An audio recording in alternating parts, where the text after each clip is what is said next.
Hey guys, J-Games here again. This is gonna be What If Luffy was Kisuke Urahara, Part 2. Thumbnail by Mark Spade. He made me 2 of these thumbnails, so. Or 3 actually, this is the 3rd one. I'll be using this, probably, I'm trying to put it into 2 parts, or 3 parts, to use each thumbnail properly. So yeah, Part 1 basically covered, Luffy is a lot older, same age as Robin actually. He was Vegapunk's assistant for around 6 years. And he trained under Sengoku for around 5 or so years. He met Shanks. They bonded. They both decided to beat he and his whole bandit family. Then they fight. Luffy lost, but he vowed to beat Shanks. Luffy gets on Devil Fruit, and he doesn't get the straw hat. So, or actually, I think I gave him the straw hat, but he wears it under his bucket hat. I kind of forgot. Garp made Luffy train Ace and Sabo. And Buscemi's squad is honestly just too weak to beat those two. Then Blue Jam tried to get revenge, but they got massacred by Luffy. And then they flee in fear. Sabo's dad never got him back, so there's no Great Terminal Fire. 4 years now pass. Luffy's 22. He's 22. He leaves on his own. And that's 5 years before the current story. So yeah. He said to Paradise, where he met Heerlock and Dr. Rain. He helped overthrow Wapol. And then after that, he cured Heerlock of his disease if he had one. I kind of forgot. So yeah, and Heerlock's kind of just king of Drum Island currently. He went to Skypia and grabbed the girl no Mi before Enel ate it. Enel tried to steal it, but Luffy killed him. He leaves with keeping the fruit actually. So yeah, then with the amount of berries that he has that he able to smelt down on Skypia on Water 7, he has around 80 billion total berries. So yeah. So yeah. Actually, no. I would give less than 580 million berries, but in total of just weapons, dials, and berries as well, he has around 80 billion total berries. So, yeah. Then, Luffy uses 1,000 weapons to make Benihime Shikai, and then eventually, Luffy arrives at Water 7 before 59. He began rebuilding his boat, which Frankie and Iceberg were inspired to build till they helped. He basically made a giant boat that's very similar to like a galleon, but also a submarine. Galleon's a lot bigger than the Sunny, so, yeah. And the submarine is like Law's boat, so. Frankie joined, Frankie was 28 at the time, and then Brook joined when he was 82. Or he'd be 82 chronologically, but for Second Life, he'd be like late 30s, early mid 40s. So yeah. They're back to the east, they're gonna do a lot of things. So yeah. Then they kind of defeat all the crew on some random island, and this random island where they meet Nami, who's 12. And then, well, before they defeat Arlong, they found Nami. Nami leads them to Arlong Park, where they easily beat the whole crew. And then they make Arlong Park D Park. D Park being Monkey D. Luffy, or the Park. So, yeah. Nami becomes the science crew's unneeded navigator. He has Luffy, the pretty good navigator in his own right. They sit around for 5 years, gathering Zoro, Kid, Killer, Usopp, Kobe, Gin, and Bartolomeo, along with Nami. Well, Nami's already there, but Frankie and Brook are there as well. So, yeah. So Kobe's not there because they're not pirates. So, yeah. Then Luffy defeated Krieg's crew pretty easily. Bartolomeo was inspired by Luffy. Yeah. There's not really going to be any bounties that I'm going to go over. They have bounties, pretty active one actually, but Luffy is not part of the Supernovas. So the Supernovas in Luffy's crew consist of Kid, Killer, Zoro, and Sanji. Those are like the Supernovas in his crew, but it's like 1 year, it's like at this point, it's like it was 6 years before the current story. So, yeah. But now 5 years, it's 1 year before the current story. This 1 year, Luffy kind of spent that 1 year training his crew, and after his crew's done training for a whole year with him, they're all pretty strong.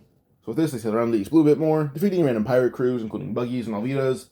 Kobe beat Alvida's crew, Nami beat Buggy's crew, then they found Sanji, they invited him aboard, and Sanji just joined because Luffy was able to convince him using dreams against him. So, yes.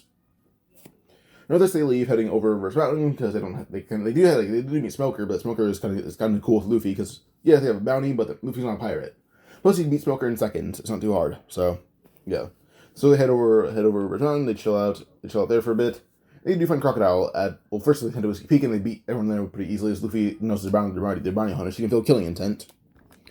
After defeating everyone at Whiskey Peak, they head over to the Little Garden where they find Mr. 3, Mr. 5.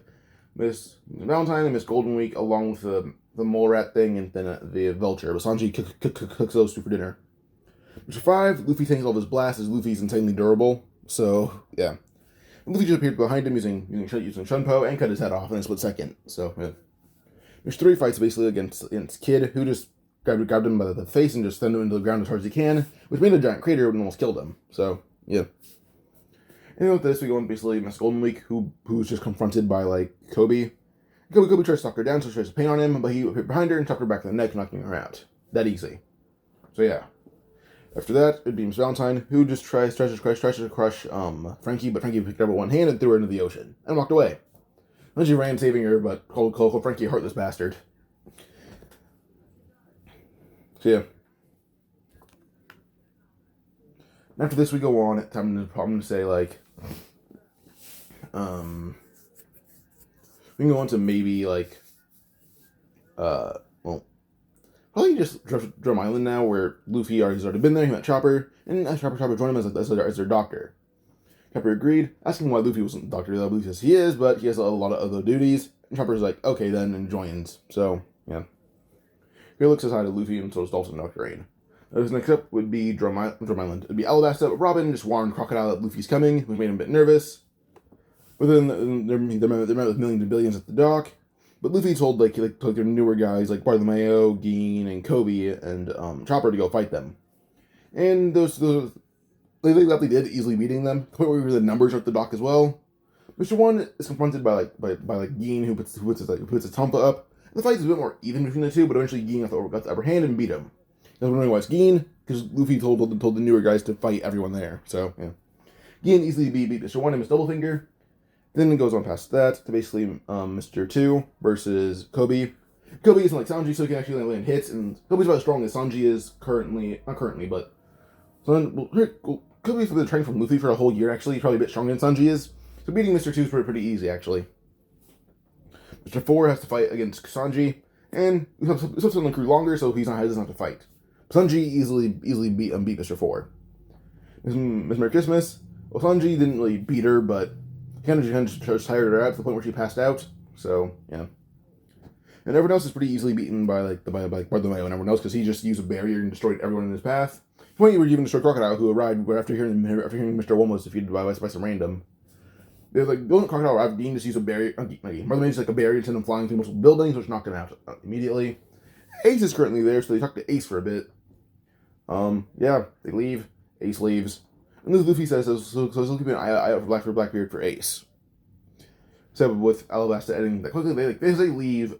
Hina and Smoker just dock their boats. They see Crocodile and his guys defeated. And they get the gist as what's going on here. But Hina did the mistake that Smoker wouldn't dare make, which is attacking Luffy. Luffy honestly just use a flick and then knock out Hina immediately. So, yeah. Before assaulting a Marine, Smoker attacks him, and then Luffy just grabbed his jeet, breaking it in half immediately. Well, he was about to, but Smoker just tried to pull away from Luffy as much as he can. But as soon as Smoker basically turned to hit Luffy broke off the tip of the jute or the staff, and hit Smoker in the face with it as hard as he can. As far as I know, the tip of the staff is Sea Stone. So, yeah. Using that, he knocked out Smoker. So, yeah. They kind of all group up and beat Smoker and Hina's Marine groups.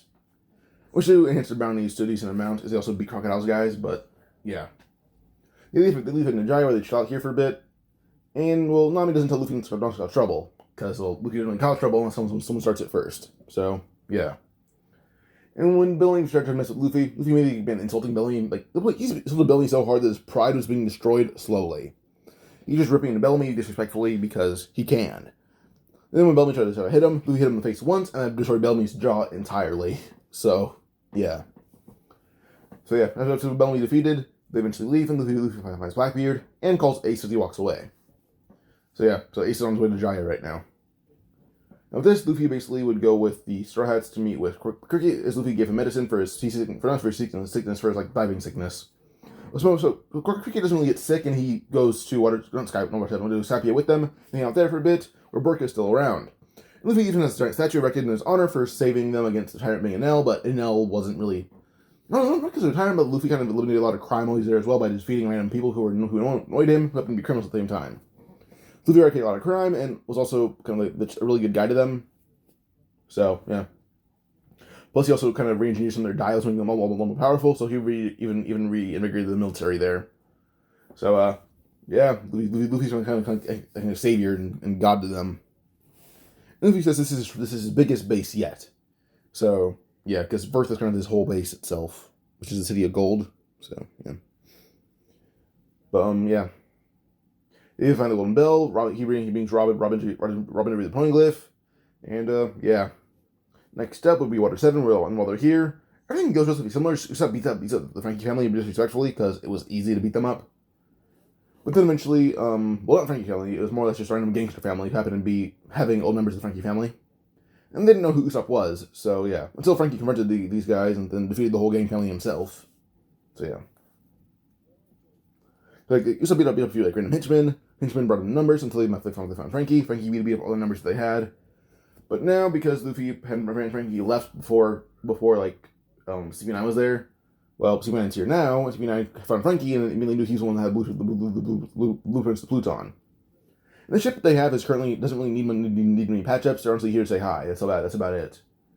But CP9 does still start things because they try to basically rob the ship immediately. But, well, not like CP9, all of them, but mainly just like Bluno and Lucci. But Gin catches Bluno and hit Bluno once in the back with a Tonfa at full force, completely destroying his spine. Destroying it. So yeah. Then when it came to Lucci, well, Kobe would fight Lucci, and Kobe's losing. He's not as strong as Lucci is, but Lucci still gave him a bit of an edge. So Kobe's a bit just in the edge of speed and strength. And Kobe's doing pretty good, but he's still eventually losing. But because Gin ended his fight quickly, he slammed his Tonfa into the side of Lucci's head, knocking him out. Then he reported these guys to Iceberg, and Iceberg immediately arrested them both. Then the government bailed them out, revealing who CP9 is and why they're here, and demands that the blueprints of Pluton be handed over. But Iceberg just said no, and threatened to basically call the Marines until they figure out that these guys are Marines. But these Marines are complete utter trash. So, yeah, and Luffy already heard everything about it, and confronted these Marines, saying they were on his boat, which honestly, not even a pirate ship, it's just they're researching the world, that's all it is. They better have a good answer on why they tried to rob him, or else he'll do things that they'll regret. And this means Luffy starting a whole war with Enies Lobby completely, which he will do gladly. Gladly. So yeah. With this immediately, this leads to a bit of a scuffle between, well, a physical one, but a verbal one between Luffy and Enies Lobby. Actually, Luffy got annoyed, saying, well, they do consider us pirates, so we'll do a pirate thing, and we'll destroy and pillage because they annoy me. Then yelled towards Enies Lobby. They head to Enies Lobby, and they do as Luffy said. They destroy and pillage. Usopp did convince the Giants to leave, though, so that worked out. But Kid, Killer, basically everyone that's new on Luffy's crew, being, not Kid and Killer, but Kobe, Gin, aboard the Mayo, even Nami, they all do something very impressive, and Sanji as well. Those five do things very impressive on Enies Lobby, to the point where those five become supernovas. In place of Luffy, Zoro, Kid, and Killer. There's an additional supernova making 13 supernovas. Because, well, Nami is the 13th supernova. She's pretty high bounty, actually. Her contact's a lot stronger, leading her having stronger techniques and everything. Luffy has been to Weatheria before when he was in the Marines. He knows everything about there, so contact's also stronger because Luffy had Weatheria technology for her a bit early. So, yeah. And Luffy does fight against, all CP9 himself, against CP9 himself. While the Strats just really just decimate Enies Lobby because they can. Then there's the experimental called the Buster Call, but Strats that aren't fighting CP9 destroyed the Buster Call, which all of them besides Luffy. It's Luffy just mercilessly cuts down CP9, including expand them, which he actually kills him instead, so, yeah. But the Buster Call is completely easily ended by all the Straw Hats, but Zoro did sadly lose to Bashiri. But this is where the supernovas are now established as being a much larger group, making 13 now. So, yeah. 13, 12, 11, 10, 9, 8. Previously 8 supernovas, but now it's 5. And then there's an additional 5, so there's 13. Blackbeard still being supernova, even though Ace kind of beat the dog shit out of him. So, because he ambushed Blackbeard on Jaya. He's on the crew in secret. Then as soon as Blackbeard's where's my crew? Ace attacks him. As soon as he's oh, where's my crew? Ace just used St. Emerald's fire on Blackbeard from behind, and that's waking them for most of the fight. And then he beat on Blackbeard on Jaya. But the Marines were called because certain civilians were there. Civilians called Marines, and Ace left because of the Marines. But Blackbeard says he has ways to become a warlord, telling them how he can select secrets to become a warlord. And he does just that. So he snitched his way into the warlords. Honestly, just for sheer protection. But yeah. So with this we go on forward, on time to say probably just now the bark. Which I'm pretty sure I had Luffy destroyed previously, actually. Because when they arrived, Brook had a shadow stolen, and now Brook has shadow back because he's in the sunlight. So even if Bark is still there, just one blast from this boat or from Luffy's sword will destroy Moria's Bark. Luffy had ordered Kobe to take the blast, and he did, and Bark sank all over again. But they saved Perona, who was just drowning, so, yeah. And Zoro's the one that saved her, and she could kind of get a gun crush on Zoro from just how he looked. So, yeah. Plus, he seemed very edgy, which attracted her a bit, but, yeah. Now with this, we go on to Sabaody here, which is not much of an arc either way. Only thing that's important is when Kizaru arrives. But Luffy had a bit more evolved technology because of Skypia, so his Bankai is currently in the middle of being made. All it takes now is Haki. So, yeah. So Luffy versus the basic Kizaru is the only interesting thing that happens here. The other Strats would basically hold off the Marines from attacking supernovas. So that's all he does. Which Kid Long a bit annoyed by, they have to be saved by these random Straw Hats, but still they're being saved. So, but Luffy aren't saving supernovas, though they're fighting off Kuma. And Luffy himself fights against Kizaru with Rayleigh. So, yeah. Luffy's for the main time using Shikai. The one thing that actually landed a hit on the most things that are effective happen to be Supane, Shibari, and Hiasobi. Supane basically would cancel out attacks. Shibari was basically just a red net, and then Hiasobi destroys the red net or makes the red net explode. So, yeah. And a lot of these attacks are basically based off dials. So I'm not going to explain. If you guys know what dials do, well, they're doing what dials do. Supane, for example, is like an impact dial in the best way possible. So yeah, but with this, Luffy would basically use all these abilities to completely just fight against like Kizaru, mainly for defense, while Rayleigh takes the offensive. So yeah, these two combined do actually are able to push away Kizaru. So yeah. Once Kizaru's decently pushed away, and even since Maru's defeated by the Straw Hats, just through sheer numbers, and the Marine ships are being sank, Kizaru's forced to leave, but Kuma would get attacking the wind, and those Straw Hats, he's part of the basically just the revolutionaries. Also, Luffy knows who his dad is. He knows Dragon's name, so when he heard this, he immediately just gets nervous, but tells the Straw Hats just let it happen. There's no way they can he basically just let it happen to say I'm too tired to keep fighting against Kizaru, and Rayleigh's too old. And plus, we're putting back on the radar, just except for the loss with grace. Kuma sends them flying all away, as they know Luffy's lying, they didn't lose. Kuma is letting them leave. So yeah. Luffy, Amazon Lily, all the head the same places in canon, but Gin goes with Luffy, Kobe and Kobe goes with Luffy. So, yeah. So, basically the only thing different is Gin and Kobe go with Luffy. I don't know if I said Kid was mad earlier. Kid's not Supernova. Or, he's not Supernova, actually. I forgot what I said Kid was mad. Place the Kid is Bartholomew. But he wasn't mad either because he's a Straw Hat. Bartholomew. I forgot to say about Bartholomew. In place of Gin, Bartholomew goes with Luffy, Kid goes with Frankie, and Killer goes with Zoro. So, yeah.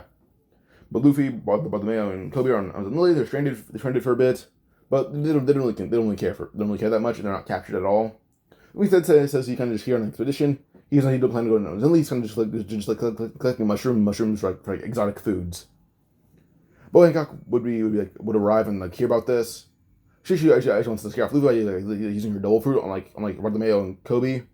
Bartholomew's the only one affected by it. Kobe is kind of strong-willed. Plus, even if he is affected by it, he broke his finger in advance. So, the pain's blocking it out, and Luffy simply doesn't care about women too much. He doesn't care about love at all, really. So, love, lust, anything, he doesn't care about it. It'll be part of the moment, and that's about it. Boa Hancock isn't really his type either. She's kind of annoying to him, actually, more than anything else. But when she tries to use her fruit, Luffy beats her up and just tells her, respect your superior. Or, yes, your senpai, but see, Boa Hancock's older than Luffy by a year, but yeah, Luffy with Boa Hancock, he beat her up. It was pretty easy for him, actually. But he told her, respect your superior. That's the only words that he says to her. He leaves, or not leaves, but stays here for a bit until the Marines arrive. But Boa Hancock still got accepts with Luffy just by kind of just observing him from a distance. Then when she's leaving, Luffy was able to sneak the straw, so we'll sneak Bartholomew and Kobe aboard. They sail, land the Impel down. Where the main story is actually kind of interesting because they go through it, and then again the same crew. But Magellan vs. Luffy is where Luffy first uses his Bankai. So yeah. So pretty sure its named is Konambaraki Benihime Aratame. So, dissect and stitch anything together. Dissect anything you want and stitch anything together, which is pretty good for healing as well. So Luffy basically fights against Magellan using the dissect part of the Bankai, and kind of destroys Magellan's body completely, but stitches back together once he's knocked out. So yeah, he almost killed him, but when he's knocked out, he put him back together.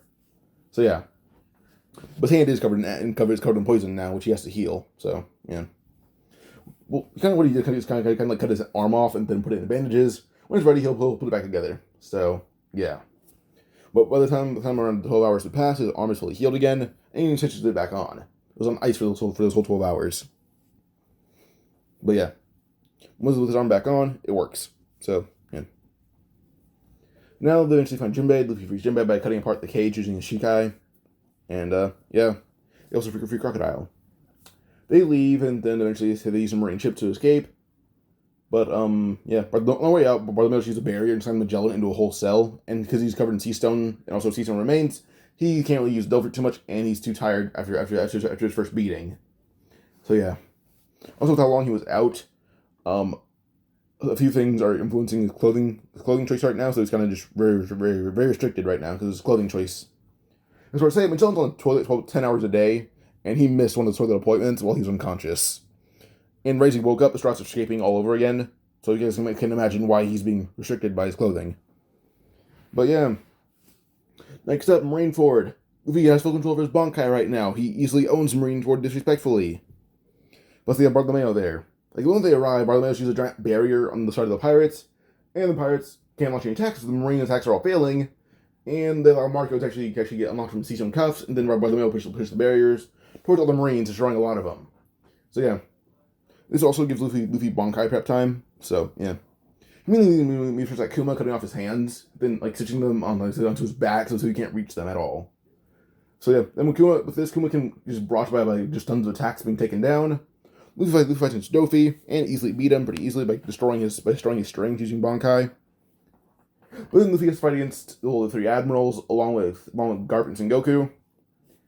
But Luffy kind of his Bankai kind of defies all logic, including Logia logic, which allows him to completely just dissect Kizaru and Kuzan and Akainu. But once he did that, his Bankai kind of just timed out, so it can take a bit of his energy as well. We easily go past them, and because everyone fully, they kind of just mainly cut up really badly. Because, like I said before, Bankai defies logic of the One Piece world. Luffy's able to get to Garp and Sengoku, but with the admirals down, immediately just Whitebeard and Marco help Luffy get past Garp and Sengoku, or at least hold them off for a bit. Well, Luffy would basically just stab straight to the seastone lock using Impact Dial, or the Impact Dial part of the sword, and blow apart the handcuffs. If Sengoku lets to attack Luffy, Seastone Cuff would hit him right in the face, and kind of make him wobble off the platform, hitting the ground. When Seastone touching him, he can't use his Devil Fruit. He can't hit the ground, not able to do much. So his durability took like a big smash by hitting the ground that hard and from that far of a fall. But Marco sees how tired Luffy is from using his Bankai to save Ace. He just picked up Ace and ran away, like at top speeds. So yeah. But Bartholomew kind of just joins Luffy alongside Kobe, who are fighting off basically in Luffy's path, and they kind of just hide Luffy. Then came to basically just Moby Dick. It's covered in flames because of Akainu's red dog previously. He jumped in the air using a Tempest Kick, but missed intentionally. The gusting Tempest Kick would just extinguish the flames on the Moby Dick. Luffy just jumps inside of it and just hides inside the Ace. The Ace is still pretty roughed up as Marco meets them in the Moby Dick and heals Ace and Luffy. Luffy has a Kaido spell, he has a Kido spell and then Kaido that allows him to heal a bit. So, Ace didn't need much healing, allowing Marco to leave a lot faster. So yeah, Luffy kind of has his Kido on full display now. No one knows how he does Kido. It's honestly just his willpower, like hockey, but turned into physical attacks, or turned into different kinds of attacks. Like basically, it's like a subversion of hockey, but only Luffy has access to a subversion of hockey, and let's see where to teach you. So yeah. Luffy's first attack is just his first Kido attack that he uses once he gets out the the Moby Dick is Hado, and completely just this makes a majority of the Marines in his way immediately. As he fights against Garp, using his Bankai again, knowing he'll get exhausted already, but he doesn't care. And with this, Garp ends up basically losing an eye and an arm. In the meantime, Luffy has his face completely just destroyed by Garp, he's able to repair it a lot, but now his face has like very similar stitch marks to Urahara when he uses Bankai in that manga panel. So yeah, kind of going from like Luffy's chin or jawline all the way up from his eyes. I guess like his hairline. He has a stitch pattern now. But Garp is missing basically not a whole arm, but like kind of missing his hand, and now he's missing an eye as well. So yeah, Luffy's bounty rose to the billions after what he pulled by taking down 3 admirals using his Bankai, but only in 1 billion the fact that it tired him out, and like he's barely escaped with Ace. Like, he needed the help to escape. Blackbeard still intervened though and killed Whitebeard, and Ace didn't have time to save him because well Ace was actually retreating like Whitebeard said to. So yeah. Then when he came back, Whitebeard already died. Akinu couldn't provoke him because Akinu was being tended to by medics. Shanks arrived, but Luffy's already too beaten up right now. So yeah, and Chris can barely even see anymore. You saw that like the outline of Shanks. So outline of Shanks, but he's only using it in no condition to fight. We saw what Luffy did and just was in sheer amazement. But yeah, so the story was honestly just a lead up to Marineford. You guys enjoyed part 2. I'm gonna talk fast, but there's not much to talk about if I went slow. If I went slow, you guys would be bored as all hell.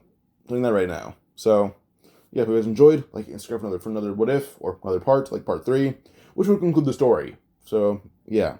Alright, adios.